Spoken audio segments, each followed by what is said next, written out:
नमस्कार बंधुगण, घर वैद्य यूट्यूब चैनल समस्त दर्शक मान स्वागत। आज आम एक महान आयुर्वेद आचार्य विषय जानिबा, जहां नाम चरक। आयुर्वेद विशारद लक्ष्मण मिश्र ओडिशार प्राय घरे घरे परिचित कहले भूल हेब नाही। तांको रचित पुस्तक घरे घरे परिचित। आयुर्वेद प्रति तांको अवदान अतुलनीय अटे, किंतु तांको पूर्वरु मध्य आयुर्वेद विज्ञान रे अनेक विशारद तांको ज्ञान को लोकमानंको हित पाई एवं लोकमानंक सेवारे उत्सर्ग करि जाइछन्ति। सेमानक विषय रे जानिबा निहाती जरूरी अटे।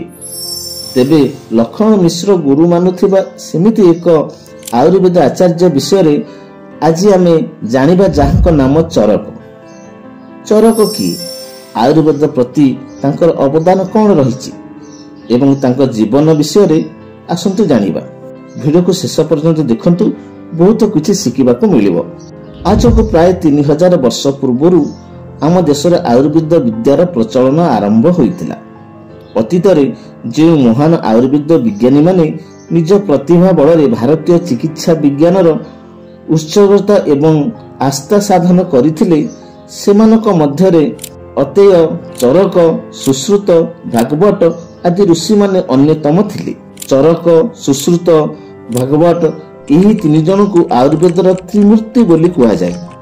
तेबे आज आम चरक विषय जानिबा। चरक जने महान चिकित्सा गुरु थिले। आचार्य चरक जने हिंदू परिवार रे जन्म ग्रहण करथिले। से ख्रीष्टपूर्व 6ठ शताब्दी रे भारत रे एक ब्राह्मण परिवार रे जन्म ग्रहण करथिले। तांकर पिता जने ऋषि थिले। से मध्य जने आयुर्वेदाचार्य और से विभिन्न स्थान रे परिभ्रमण करी चिकित्सा करथिले।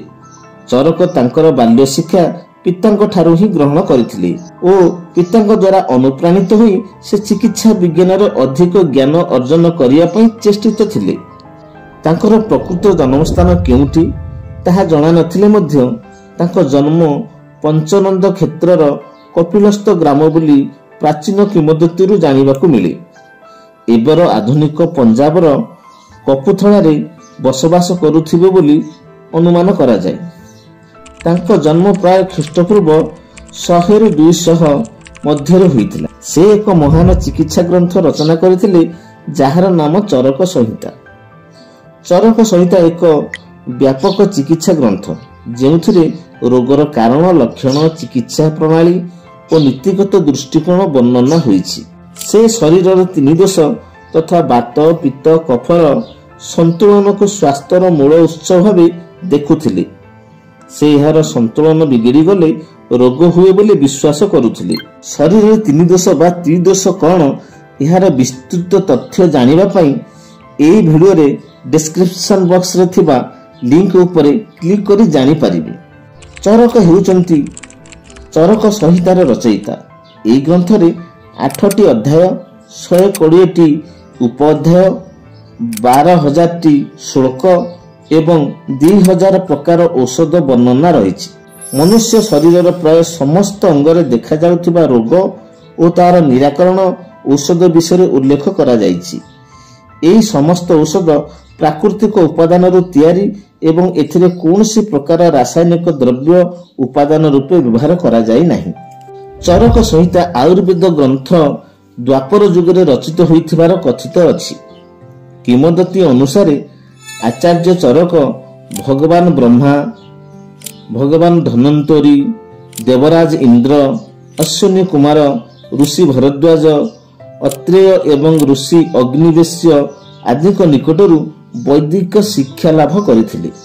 कथित अछि कि मर्त्यमंडल रे जेतेबेले मानवगण विभिन्न रोग कबल रे पड़ी असह्य जंत्रणा भोग करुथिले, सेतेबेले लोकमाने हिमालय रे तपस्या करुथिबा भरद्वाज ऋषि निकट रे जाई शरण पशिले।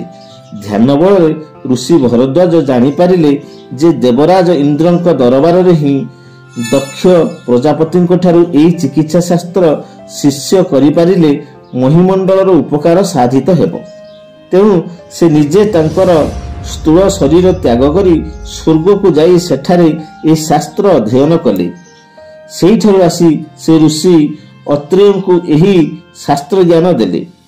ख्रीष्ट जन्मर प्राय 1000 वर्ष पूर्वे अत्रेय ऋषि प्रथमे आयुर्वेद शास्त्र रचना करथिले। यह अत्रेय संहिता नाम प्रख्यात। आयुर्वेद शास्त्र आचार्य चरक द्वारा पुनर्लिखित है।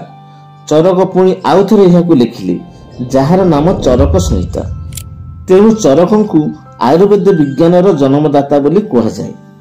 जन्मदाता बा father of the Ayurveda science बोली कहा जाए। बंधुगण, विषय वस्तुटी केमिति लागिला कमेंट माध्यम निश्चित जणाइबे। जदि भिडियोटी भल लगी थाए तेबे निश्चित भावे गोटे लाइक एवं निज प्रियजन को शेयर करी जणाइबे। भिडियो गुडी बहुत मात्रा रे भल पाइबा देइथिबारु बहुत बहुत धन्यवाद। एमिति शिक्षणीय भिडियो देखिबा पई आज ही चैनल को सब्सक्राइब करंतु। नमस्कार।